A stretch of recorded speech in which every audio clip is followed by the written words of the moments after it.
Hi guys, your buddy Rorschach here. So England, the football team, not the country, there's a difference.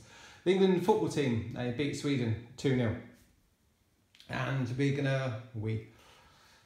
do I still identify as English? It's difficult today, watching the BBC. But anyway, yeah, the English football team is going to march on to Moscow this Wednesday, probably facing Russia, but maybe Croatia. We'll see later on in the evening. So a quick word about the football team.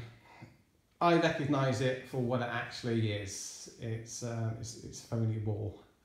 It's given the people of the country the illusion that nationalism is not about gene wars, which it truly is, which is illustrated in Frank Miller's Xerxes, but their nationalism is about waving a plastic flag that you can get from a supermarket and supporting a bunch of millionaires playing on a football field surrounded by cameras and armed policemen.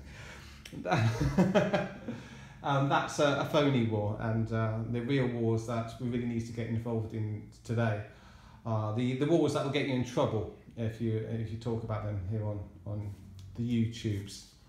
But I won't go into it too much. I'll talk about the comic book instead. Don't want to annoy my new subscribers too much. So Frank Miller's Xerxes, issue number 4 or 5, is a visual treat rather than a narrative treat, because not a lot's going on here. Xerxes dies, but his bloodline lives on. If you're looking for a meaning in life, don't look at the plastic flags and the men on the football field. Look at your own bloodline. If you've got a genetic stake in the future, you're going to fight, obviously for your family, but for your country beyond the football team. So this is about bloodlines living on. This is not about individualism. It's not about individualism at all, Mr. Peterson. This is about strong men and building cities, and it's about tribes of men fighting other tribes of men in a gene war, in a physical gene war.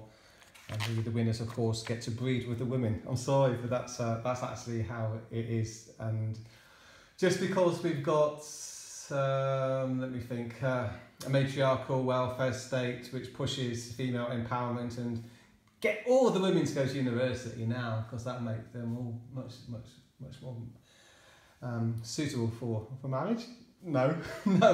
Just because we've got that being pushed in the mainstream at the moment, it doesn't mean that it's going to benefit society as a whole. And I suggest that there might be some agendas going on here. Who is pushing this? Who is funding it? Why do they want the women to go to university? Why do they want women to put off having children at a young age?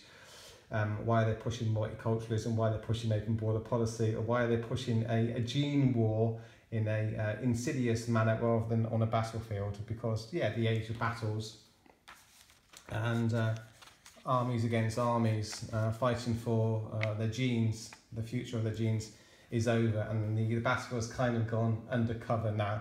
But you have to be aware that the battle still continues. The gene wars continue today, and they give you the plastic flags, they give you the football on the television.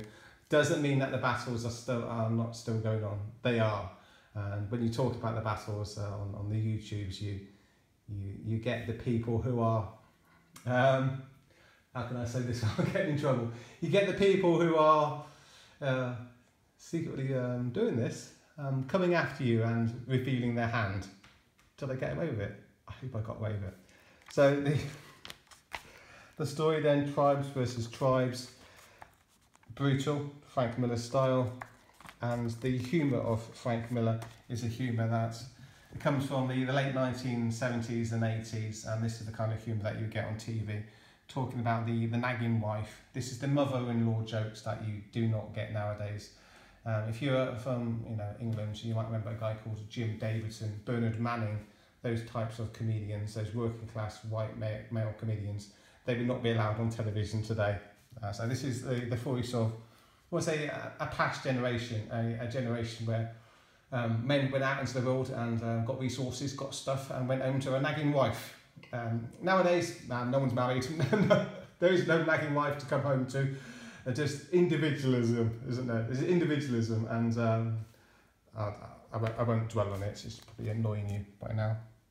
Anyway then, So tribes versus tribes, Frank Miller, brutality, the voice which is not going to be a voice for much longer when Frank Miller unfortunately passes.